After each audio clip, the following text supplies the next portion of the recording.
Okay, so we are right at 1 o'clock, and I'm sure some folks are still trying to log in, but I wanted to go ahead and get us started so we can do some introductions. I'm really excited to have people on today for the UCEA Graduate Student Development Jackson Scholars webinar. We have Dr. Sarah Wolfen from University of Connecticut with us, and our topic was a very specific topic that we were thinking about for this webinar, and it was really related to helping students think of ways to publish or troubleshoot some maybe the issues you're getting if you're having rejections. And then we realized this would also be something that would be nice for early career faculty as well. So we actually broadened our invitation list to include folks there. And that is specifically after a couple of conversations that Dr. Wolfen and I had, where I was able to listen in on her mentoring and then have a conversation following up.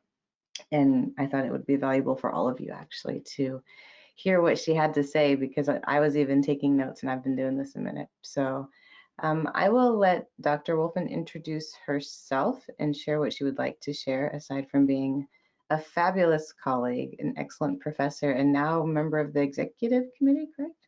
Yes. Mm-hmm. Yeah, I thought so. I will mute myself and turn it over to you. Thank you so much, Dr. Mackey, and thanks folks for joining today during this busy week during January. And I'm really excited to be here to think about some different publishing strategies and share what I continue to think of as the hidden curriculum within academia, and especially within writing and the publication process.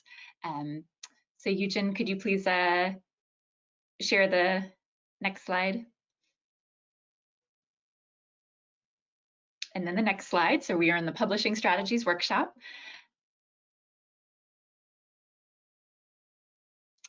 So to briefly introduce myself, I'm an associate professor of educational leadership at the University of Connecticut.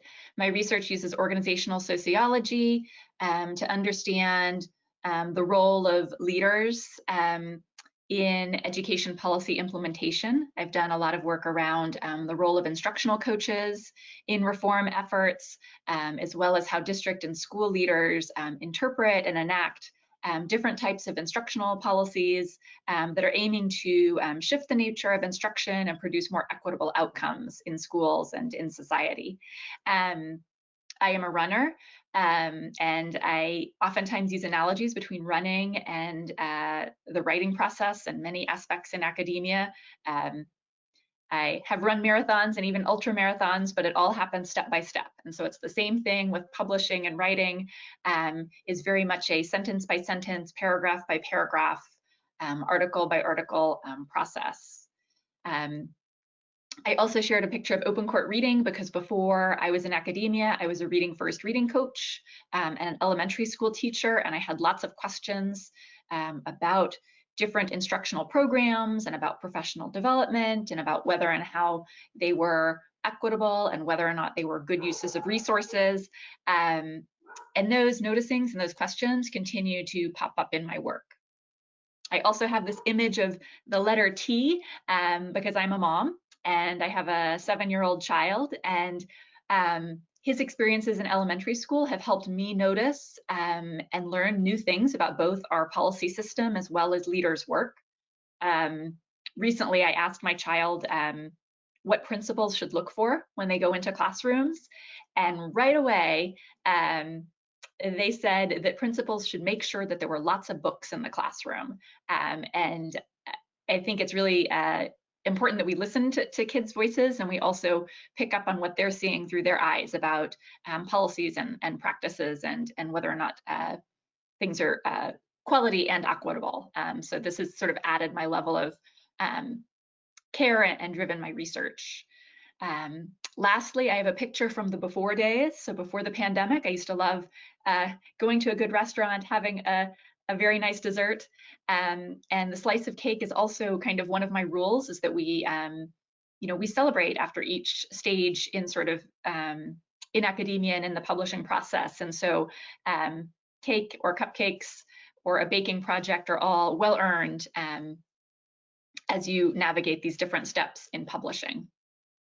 So onwards to a bit of content. That was a bit about me, but a bit more content for the next slide.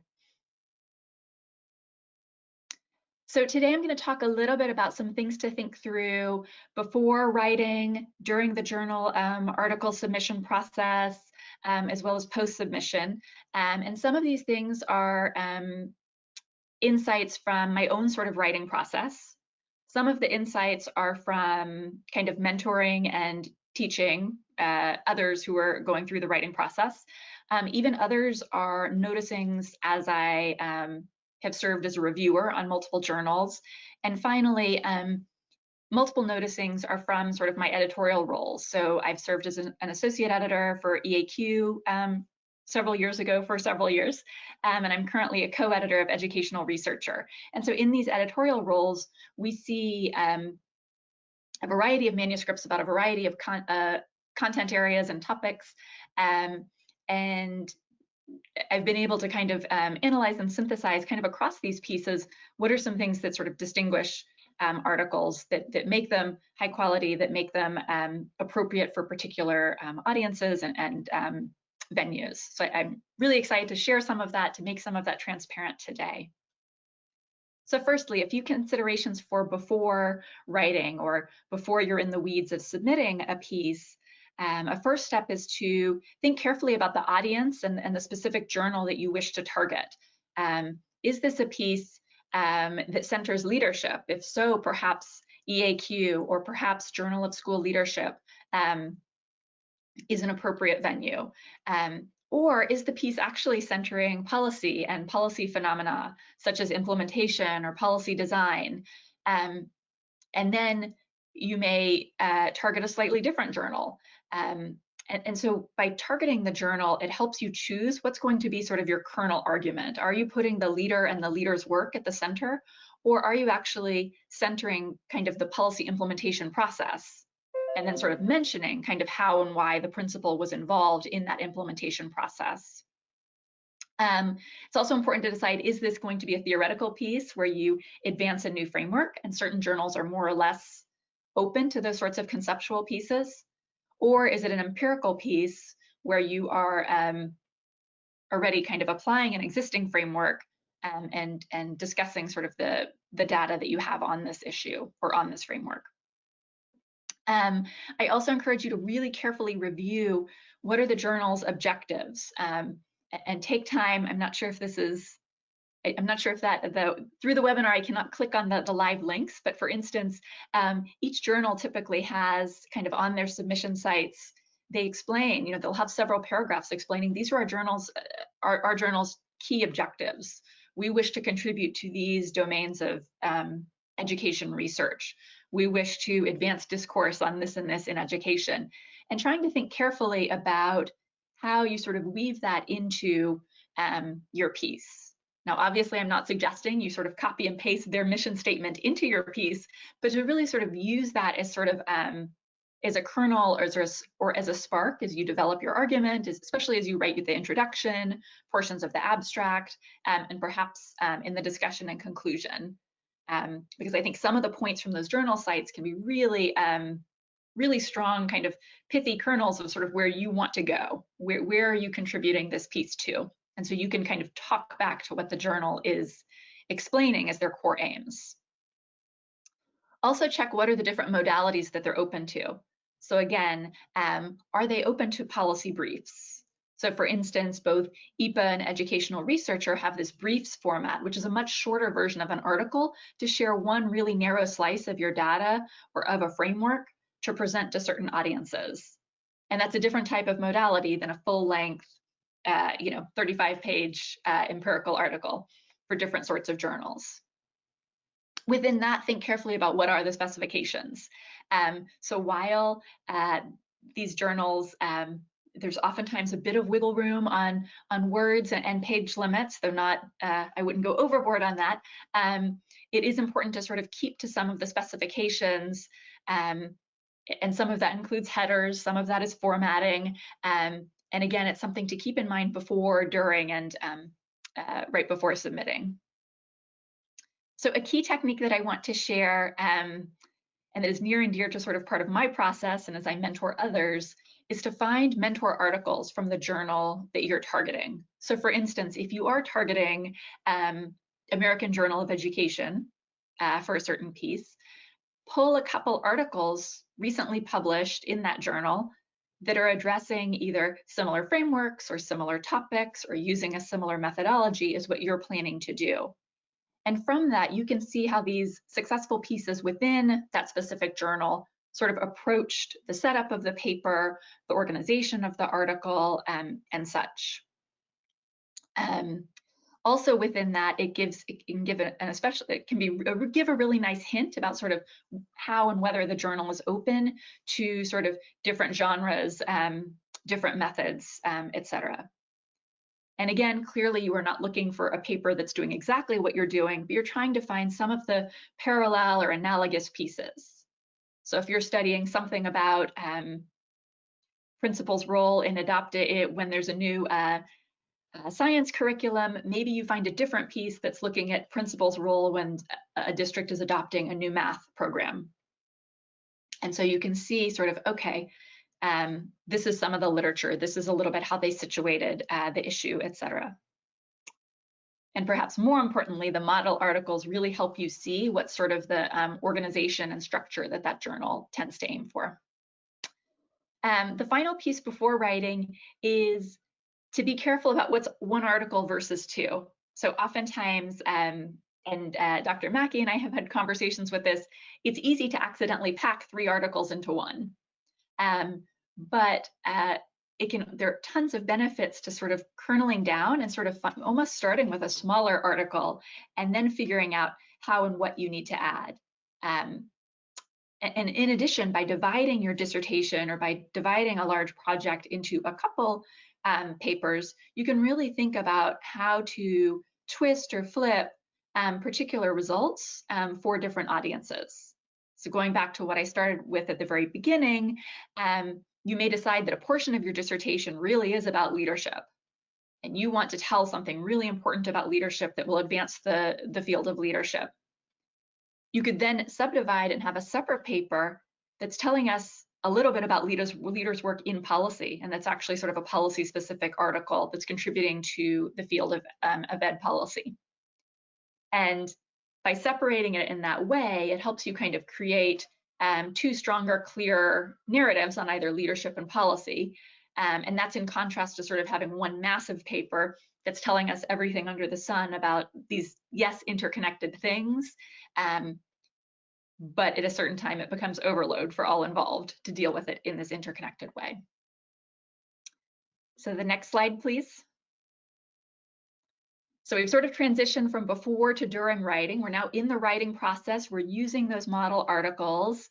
As you're writing, I recommend kind of going back to the model articles and really sort of revising and editing within each section. So within the methods section, within the introduction, within the findings, and going back and forth to those model articles to see, how long was the method section? Oh, wow, my model article actually had 3 paragraphs on data analysis. Right now, I only have 1 paragraph on data analysis. We'll come back to this in a moment, but things like that are a flag of, hey, I might need to add a bit more detail in my data analysis section to amp it up and make sure that I'm fleshing out the appropriate points on data analysis to meet the quality standards of the journal, to fully explain your techniques, etc. The other point on revising and editing within each section, which many of you may already be doing, is and different folks have different styles on this, but I often write out of order. So, you have a findings memo, you have a mostly formed literature review, you may write the methods kind of in the middle, but you're not writing from introduction to conclusion. And oftentimes I'll have a very rough draft or very short introduction, and it's not till the very end that I really flesh out what the intro is. Because in the intro is hopefully matching many things that you're saying in the findings and beyond. So thirdly, definitely consider the balance across sections. So make sure that you're saving room for findings, the discussion, and the conclusions. And this is something that's come up through reviewing and editorial work. Sometimes articles and manuscripts devote too much attention to sort of the intro, the setup, the background, perhaps the literature review, and then the findings feel short or feel quick. And you want to make sure that you're giving enough within the findings that when folks are doing an initial review, or when reviewers are really going into it, they can really see kind of the quantity and the nature of the results that you have that are there. And then in terms of the discussion and the conclusions, it's important that you save room for that, because that is where you explain your contribution back to the larger field. That is where you tie back and explain sort of how and why your results are a great fit to contribute to this journal and to this collection of scholarship. Fourthly, once you've sort of worked across the sections, even if you've jigsaw puzzled it or done it inside out, upside down, it is time to kind of check the consistency and the flow across sections. So double check that what you stated within the end of your introduction is really how you then set up the beginning of your findings. Double check that your summary statements about what your methods are consistent, or that you have nice transitions between the method sections or within the subsections within your methods that are clear. The final point, which could almost go in any of these slides, is to think strategically about how to build upon conference papers, or even former course papers, or other sorts of reports and memos that you're doing to help you with your writing, and to sort of provide a launching point for full articles. Somewhat relatedly, ask for feedback, especially if you're doing something like expanding a conference paper. It's a great idea to sort of think through, if you presented a conference paper, who else was there? Who else was on your panel? Could I ask someone from that panel for feedback on a full manuscript? Next slide, please. So briefly, I wanted to talk through a few sort of high-level points that may be helpful as you're working section by section through sort of core sections of an empirical journal article. So first, in the introduction, be really clear about what type of paper it is. Is it a conceptual paper? If so, be crystal clear that you are proposing a new framework, or you are extending an existing framework to do something, and what it is that you're doing. In contrast, be clear if this really is an empirical piece. Make sure that it's crystal clear kind of the type of data that you collected and analyzed, and what that's aiming to do, and how that's going to contribute. And all of that should be clear within the introduction. Secondly, in the literature review, I think the literature review is a classic case of sort of the Goldilocks effect. You don't want the literature review to be too long. You also don't want it to be too short.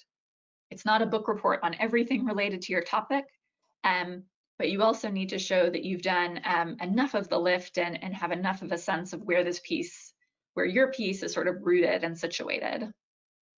Within that, make sure that you're really building an argument for your own study. And related to that, if you're using a particular theoretical framework, make sure that you're unpacking different strands of the framework. So for instance, if you're leaning on sense-making theory and planning to apply sense-making theory, make sure that you're teaching us about what are 3 or 4 of the major pillars of sense-making theory that you're going to draw on. And then it becomes important throughout the paper to show how you're drawing on those specific pillars of sense-making theory throughout. Within the method section, make sure that you're including adequate details on either the qualitative or the quantitative or the mixed methods, data collection and analysis. It's really important, particularly sort of in the initial review and from reviewers' perspectives, that those concrete details are there on what data you collected, how the sampling occurred, things like that. If necessary, if you feel like you have extra information, it can always be helpful to have an appendix with sort of additional information on participants or the sampling or the demographic information on particular contexts, etc. Turning to the findings section, a tip from qualitative research and qualitative writing is to really check the length of the quotes. When you have sort of a one, a 1/3 page quote is sort of too long, right? So really thinking about what's kind of the kernel within participants' quotes that are key for your argument. And if it's a really long quote, it might make sense to sort of break it up and make sure that you're building sort of clear argumentation around it. I should say that there are certain sort of methodologies and sort of writing processes where it may be necessary to have a much longer quote, but then you need to be explicit about sort of how and why that's the case and really build an argument for that. Because if not, it sometimes becomes sort of a flag or a noticing that you're sort of asking the reader to do the analysis of the quote rather than you as the researcher doing some of that analysis in the background and then really sharing and highlighting the results from the quote from the other analysis. Another point within findings that I've noticed in sort of across several contexts is to be careful to separate the presentation of results from the discussion of results. So what I mean by this is that the findings section should typically be you sort of dropping in analytic, sort of high-level points about what you found within a data set and what it is teaching us about a particular phenomenon within a particular context. That is different than discussing how those results contribute to the field or how those results confirm or disconfirm existing literature or existing frameworks. So in the findings, you really want to teach out and you really want to say, this is what we found in our data. It looked and sounded like this. This is the impact of this on this. The so what of that should all happen within the discussion section. Or the comparison of, well, our survey results yielded this, previous survey results indicated something totally different. So that sort of argumentation really should go within the discussion section. So finally, kind of really jumping to the implications, which depending on journal, and especially for policy audiences, becomes really important to sort of push that the relevance and applicability of results. Be concrete about the relevance for practitioners. I really push students and mentors and myself as well to really think about who exactly should be doing what differently as a result of the findings. Should superintendents be doing something differently?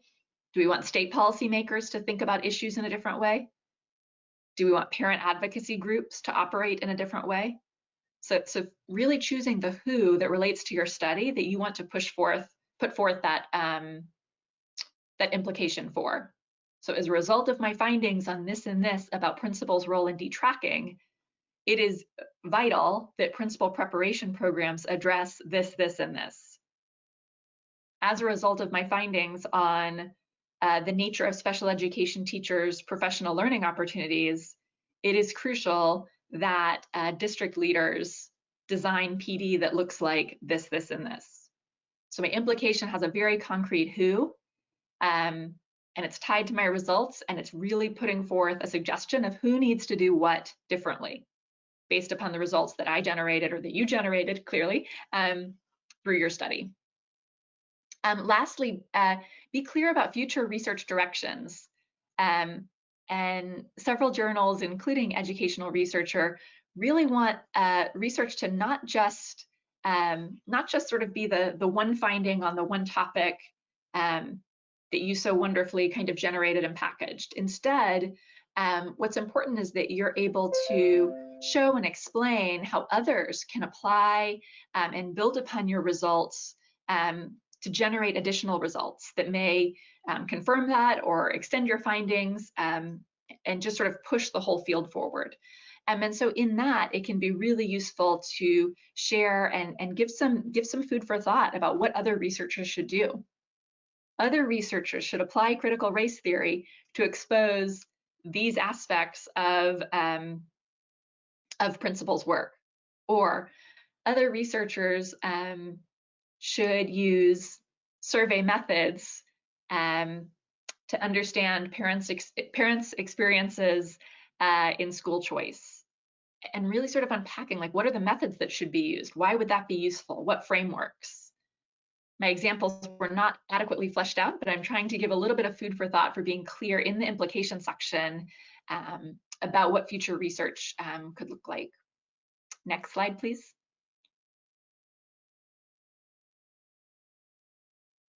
So I think this is my final slide. So after submit, so you've done this beautiful work, you've done editing and really thought through kind of where this piece should go and how the pieces of the manuscript fit together, and you've hit submit. And sometimes rejection still happens. And I kind of want to start with the point that all pieces have a home. I also want to start with the piece that, yes, rejection happens to everyone at all points. And rejection cake is also a thing in my house. So maybe you can take that on as well. But with rejection, it is important to listen to reviewers. So when there is feedback, either from a rejection or from a revise and resubmit, hopefully, fingers crossed, because in contrast, revise and resubmit is very good news in the publication sphere. Listen carefully to reviewers. Even if reviewers are misinterpreting and you fairly strongly disagree, your task still remains to make your points even clearer. Your task remains to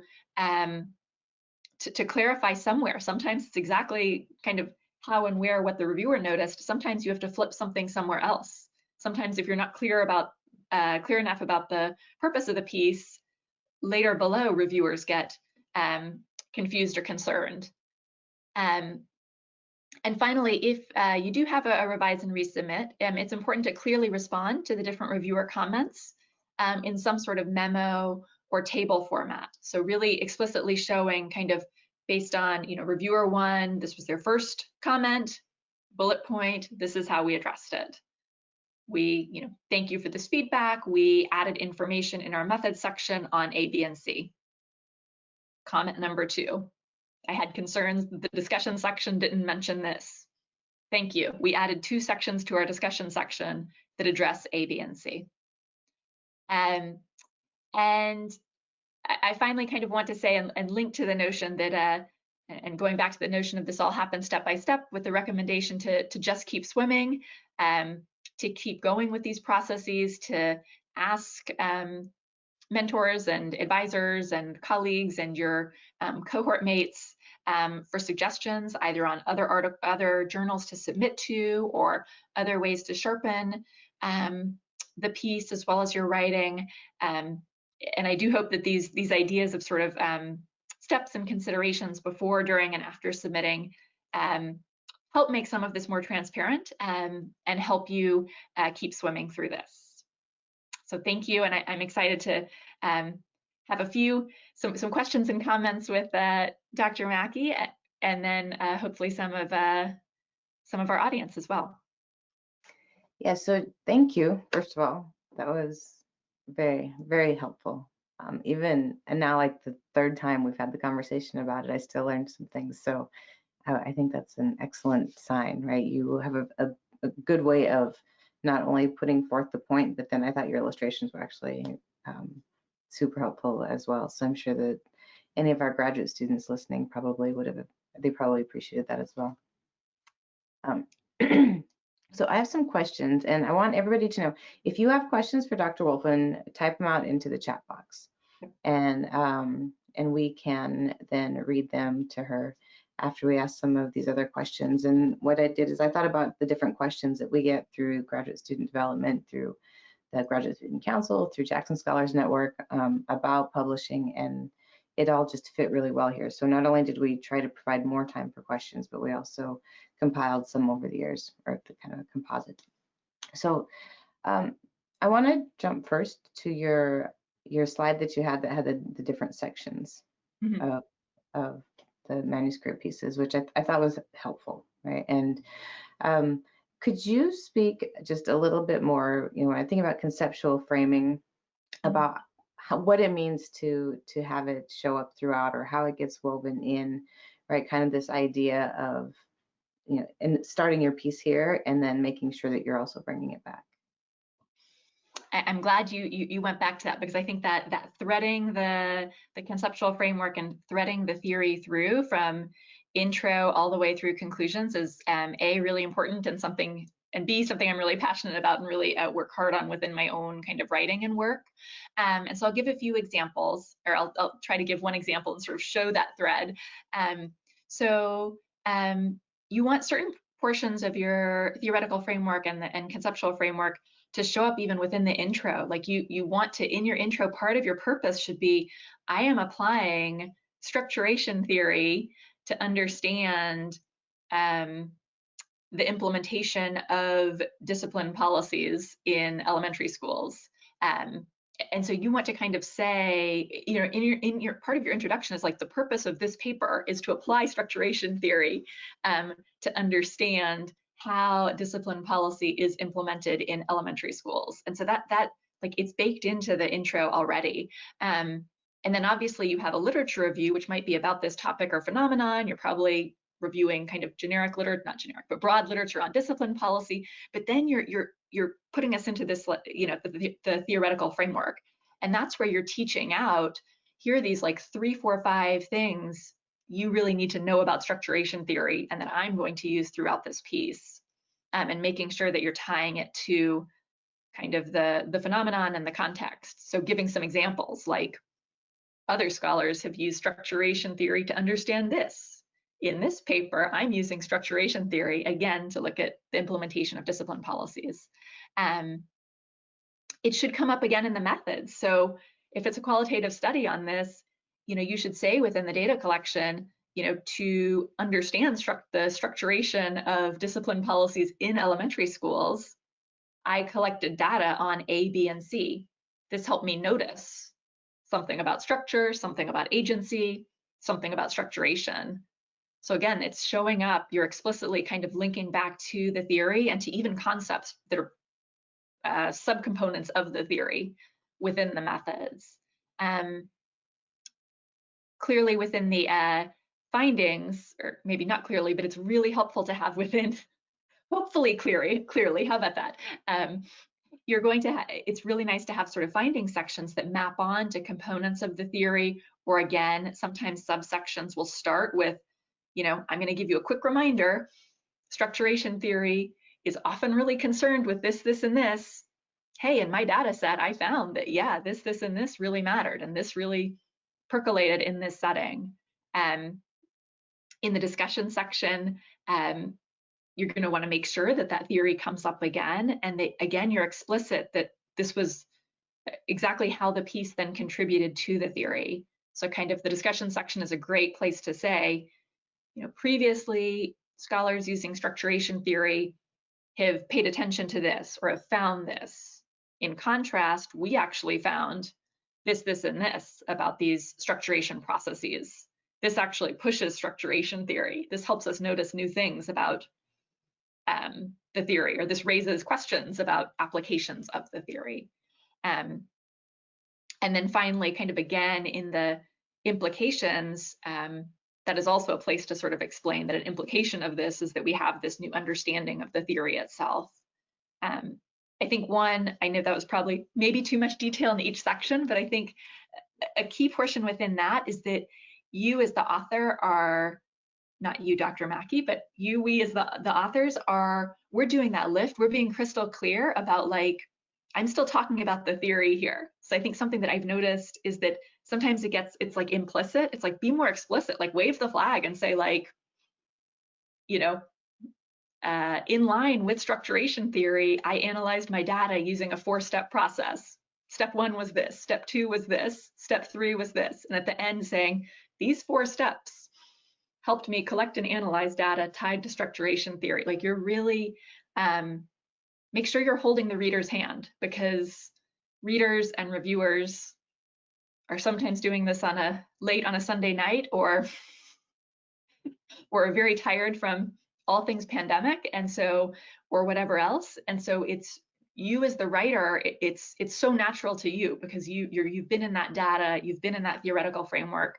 But I try really kind of reminding myself and encouraging others to, like, wave the flag, be as clear as you can be in that topic sentence about, like, I am using this theory in this section, just say it again. So that's my that's my spiel on saying it again and keeping that thread in each place. So you're not just mentioning the theory in that theory, 3 paragraphs on the theory at the end of the lit review. Yeah, I often think about that in terms of like growth. Mm-hmm. Okay, now I'm not muted? You're good. Yes, we can hear. Okay, it started talking to me. So I like the idea of making sure that it is explicit, because as we get better at something, right, we tend to gloss over. And I know when I was first starting out, I thought if I could say less about it, right, it would demonstrate that my knowledge was there. But then I would get reviewers having it come back and say, we know you're thinking about it, please be more explicit. So I think that's a really helpful tip there. I think they all are, but in particular, right, it doesn't matter how long you go, right, we always start to drop things off, or you get embedded, or you think people should just know.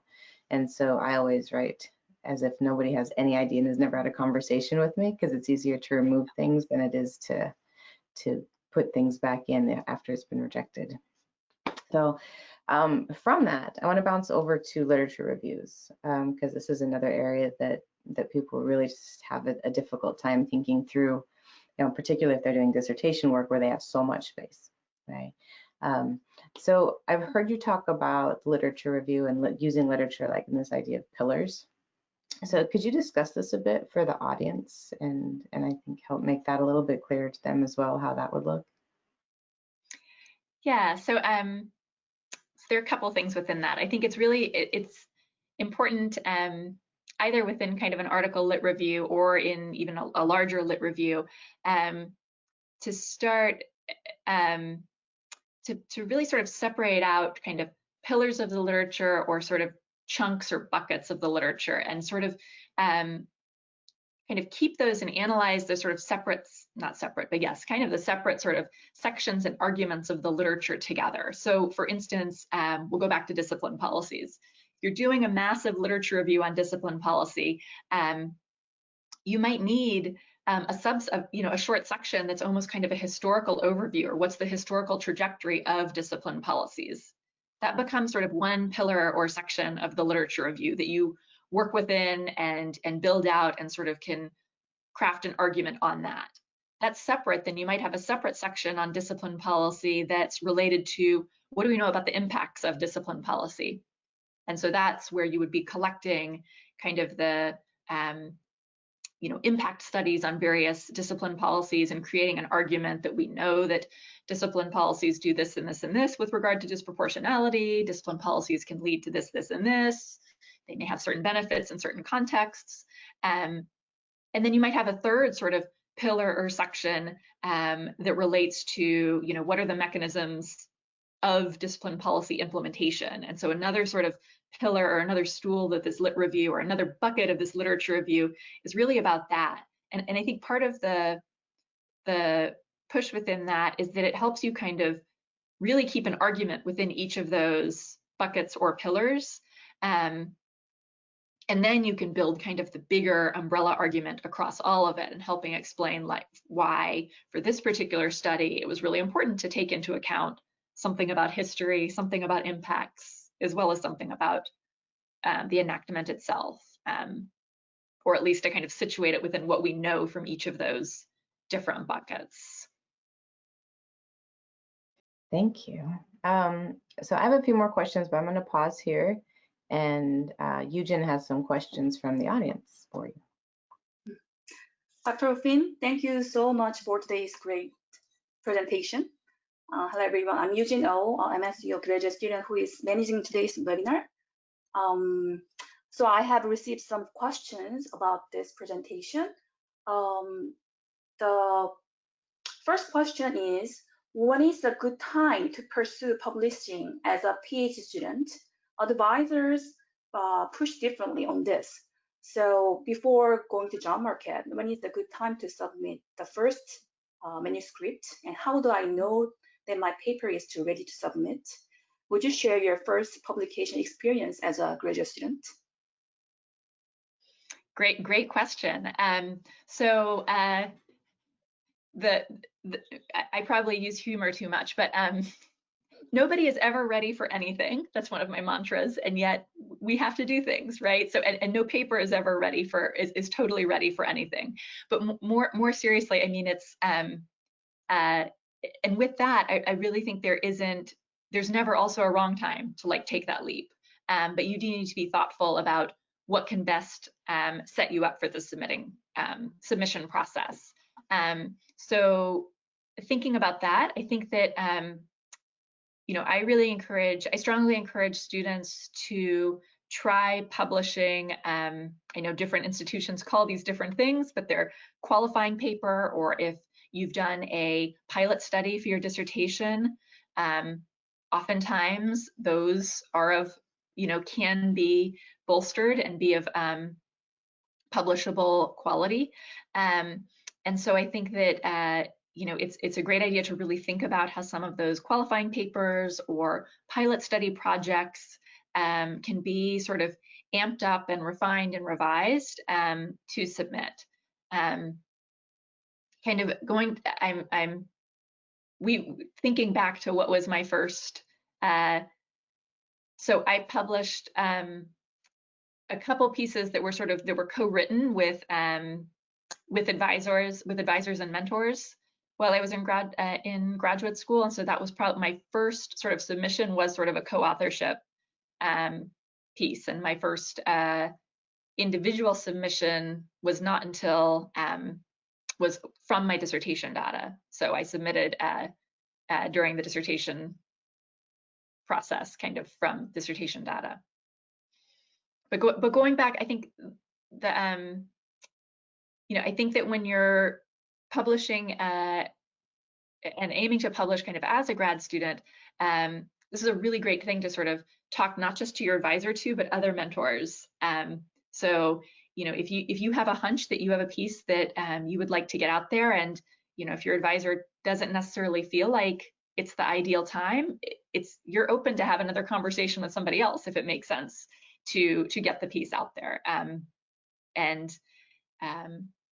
This is also something that you can talk about with folks, you know, sort of thing that people talk about at UCA, or, you know, if it's a conference paper that you've presented, things like that really can and do have the legs to get out and to be published. And again, thinking carefully about what is the home for this, and, you know, is there a special issue coming out that really aligns with this, or is there a more targeted journal that would be open to this sort of piece, and things like that. So I think getting advice and kind of keeping your eyes and ears open for places that would be receptive to your piece it can be really helpful, particularly at that grad student stage. Thank you for great advice. Next question is, what value do you place on journal ranking relative to journal fit? How should graduate students or early career professor be thinking about the relation of fit, ranking, etc.? Is it better use of time to try and get published where it's like to happen, or going for more challenging journals? And related, are there particular websites where we can go to find new or different journals to consider getting publicity in?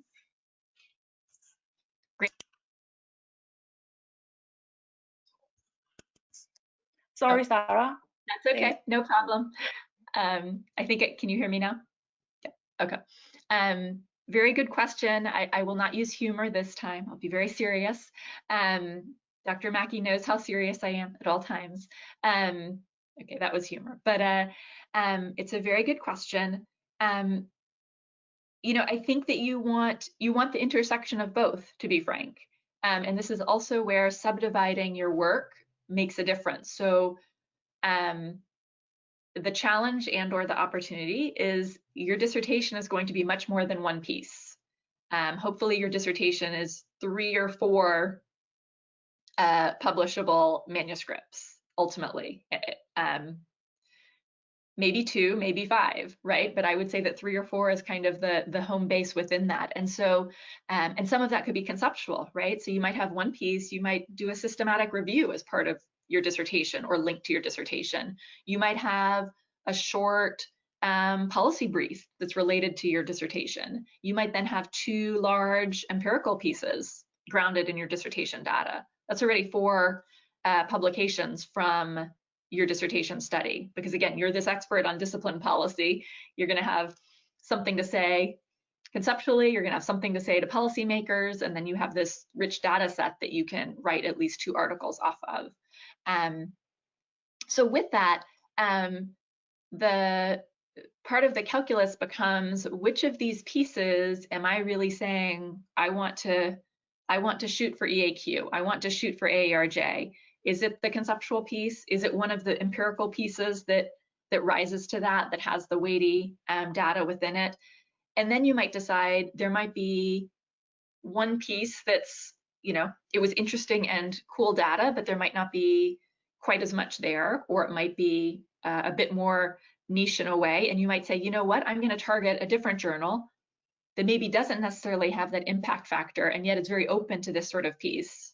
And what's important and good about that is that it's still out for others to read and learn from. It's still something that that you can cite and that you can point others to.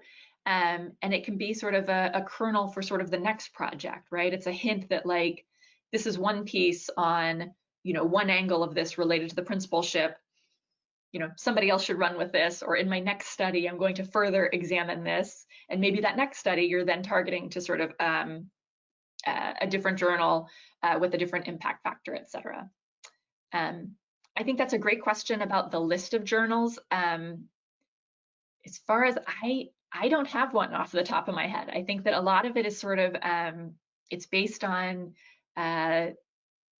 you start sort of noticing where am I sort of reading pieces and coming across pieces, where am I seeing my colleagues' work kind of published and showing up and such. So it's like, oh wow, so-and-so just published a piece there on district leaders that, next time I'm interested in writing about district leaders, maybe I'll target that. Or, oh wow, this person just, published a really cool conceptual piece over there.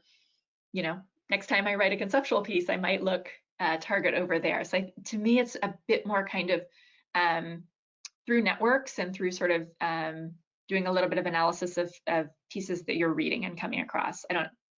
Holly, do you have anything to build on that, or does that sound? No, I think that's really good advice. And like, I know there's always somebody somewhere that has a spreadsheet with the like journal rankings and everything. That I've seen that circulated a few times. It's just not something that I've ever thought about saving. But there are so many journals, and one of the things that actually, in answering that, what I started thinking about when you were talking was, like, if you're really struggling on thinking about the different types of journals that are out there, then perhaps, right, that's an indication that we should be building more robust literature reviews and getting out there more, right? So one of the things that I remember when I was younger is thinking there was only so many journals and I would get frustrated. And then I realized the more research I did and the more I read, the more different types of journals I was exposed to. And then another thing that I always do is I open every call for proposals, even if it sounds like it's something so far outside of where I'm at, because you don't know, right? And so there's been several journals and different organizations that I've been exposed to just by paying attention and really taking the time, right, to read what is coming, right? So literature didn't begin in one time period and then stop, right? There's a lot of people between then and when you're looking, and so it's also important to read their work. One other follow-up on that that I just thought of is I have I keep like a Google Doc spreadsheet that has sort of lists of projects, and I include kind of notes on where the target journals might be. Even when a project is pretty early on, it's kind of in my head, I'm thinking like, oh, so this project, I do want a conceptual piece attached to it. I think I'll actually target like organizational studies, and again, kind of going to Holly's point, even if that journal is not necessarily like top on my radar, basically it's like if I come across a piece and I'm like, wow, I could actually do something there, I'll put it kind of in my little brainstorm spreadsheet just so it stays there, because otherwise maybe it's just me, I would probably forget the journal name and say there was some journal that's really open to conceptual pieces and does cool stuff with work theory. So it's useful to kind of like have a parking lot for it. And so, this is sort of my publishing It's almost like publishing like air traffic control or something, right? Like these are projects, these are potential destinations. Yeah, and having that in one spot can be helpful. I have a hunch that probably half the grad students have much more like high-tech organizational strategies than that, and I'm behind the times, but That's okay. I'm with you on that one. Eugen, do we have other questions?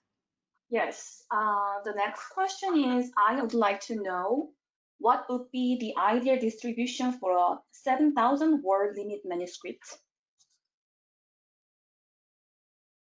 So I'm wondering within that if that's the ideal distribution sort of across sections. I think so. Okay, yeah, yeah. I'm not a. I have to confess, I'm not. I don't have the pages to words really broken up that well. You know, I think I'm trying to do the math quickly. You know, you want your introduction. The introduction shouldn't even be like. The introduction's like a fifth of your paper, if that. You know, you really want the results to be, you know, close to half of kind of the full body of the paper. And then you start thinking of the intro and the methods tend to be a little bit shorter. The literature review and theoretical framework might be a little bit longer, but again, you don't want your lit review to be longer than your findings. You really want time and space for kind of your findings and especially the discussion section. You know, findings and discussion together should really feel like most of the paper. So I apologize, I don't have an exact, I'm not doing the math very well off the top of my head, but I hope that that gives a little bit of a sense of how to split that up.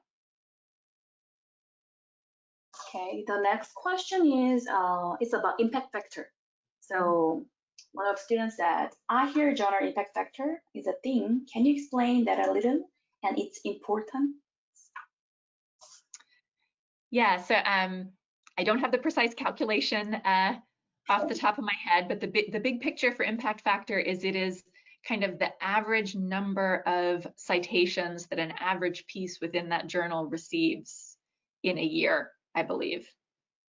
And so the idea is that a journal in a publication in a, well, the premise, which is not actually the exact way it works, is, you know, the premise is that like, if you publish in a journal with a higher impact factor, there's a much higher likelihood that your piece would be cited more.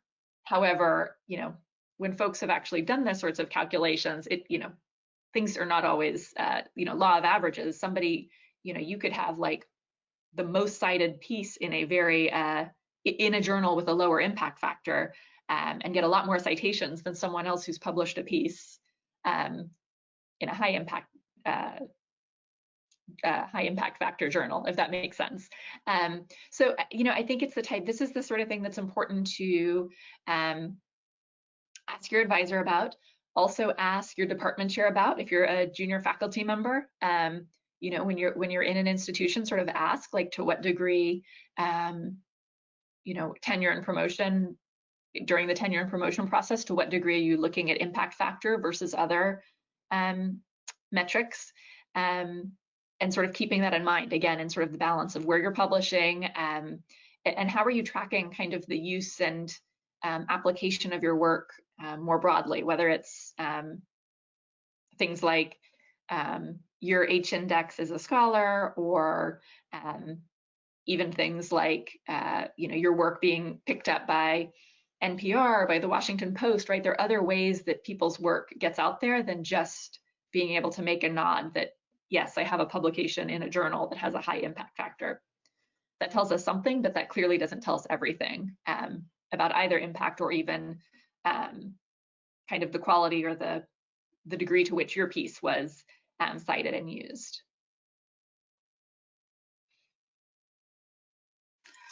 Thank you. Another question is about reviewers' comments. So when I submit a manuscript and receive reviewers' comments, but if I do not agree with reviewers' part of comments, how do I react with them? Can I reject the comments with the reasons, or is it better to accept them? Good question. And I will confess that I lean towards doing to listen to what the reviewers say. So listen doesn't necessarily mean you do exactly what they say, but you're really listening and taking into account what are they saying and what do I need to do to either clarify what I'm doing, which may mean you don't actually do what they ask you to do, but you do something else, right? So you're able to kind of read between the lines and say, I'm not going to actually run that additional analysis. However, I'm going to clarify in my intro, in my methods, exactly how and why my analyses do answer the questions that I want to answer. And to me, that's different than doing nothing. That's not ignoring what the reviewer said. But then there are other things that I lean towards really doing what they say. So, I've had a couple revise and resubmits where reviewers have asked for, whole new sections of lit reviews. And I nod and I do it. And sometimes that's reading a whole new set of, rereading a set of literature, or, and it's something that I not necessarily feel absolutely has to go there. But if you can't come up with a crystal clear kind of justification and how and why you're going to fix other things, to me, it's like it might be safer is not even the word, but the more appropriate choice is to take some of that feedback sort of in consideration and sort of do those stops.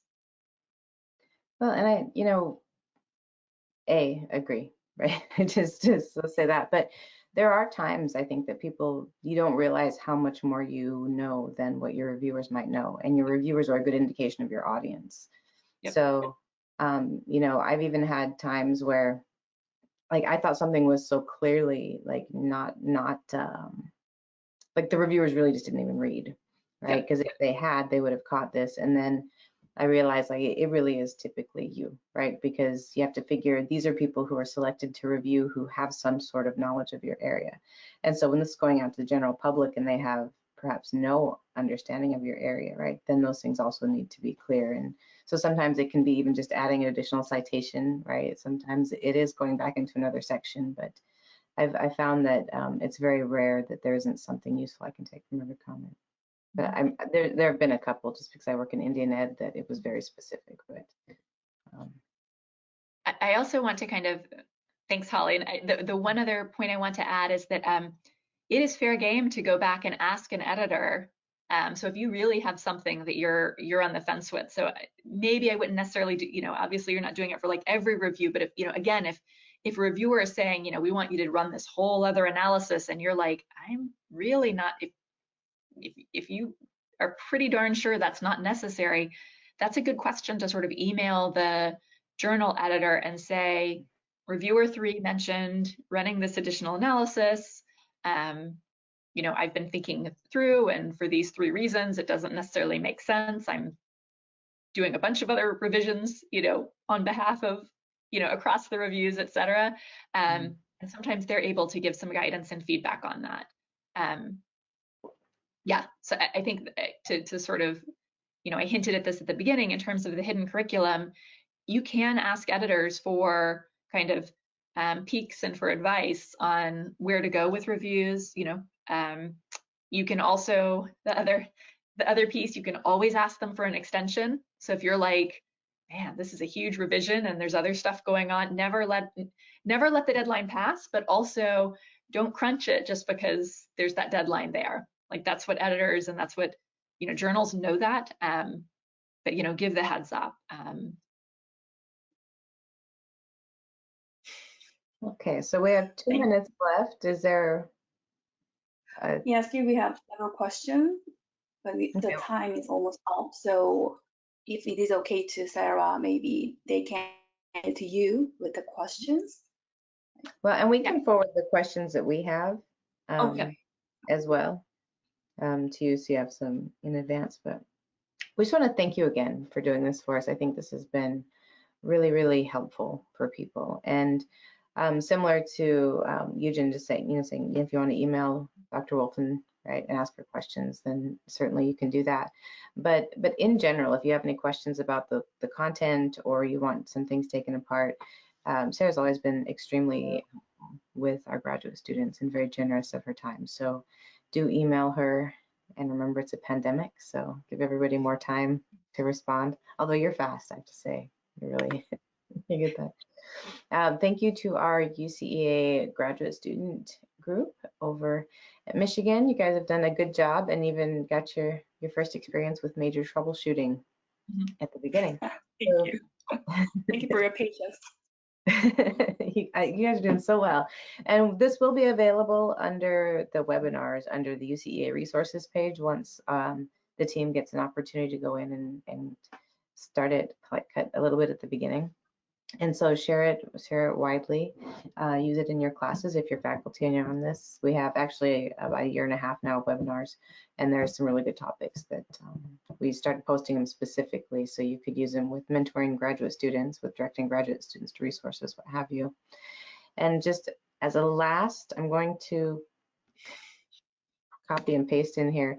The Journal of Authentic Leadership and Education just forwarded me not too long ago a special call, right? So they've switched locations and are starting up with their first issue in there. So there's a general call, then there's a special call. So that's an opportunity for those of you who are on to think about if you have any parts of your work that specifically deal with ethics and authentic leadership and values within leadership. So get you going there. That's all I have. Thank you so much. And thank you, Holly, for chatting and for organizing this and for welcoming me. And I included my slides if that's useful as well. But thanks everyone for joining this afternoon. Thank you, everyone. Thank you, Dr. Wilson and Mickey. Thank you. It's always sad watching the numbers go like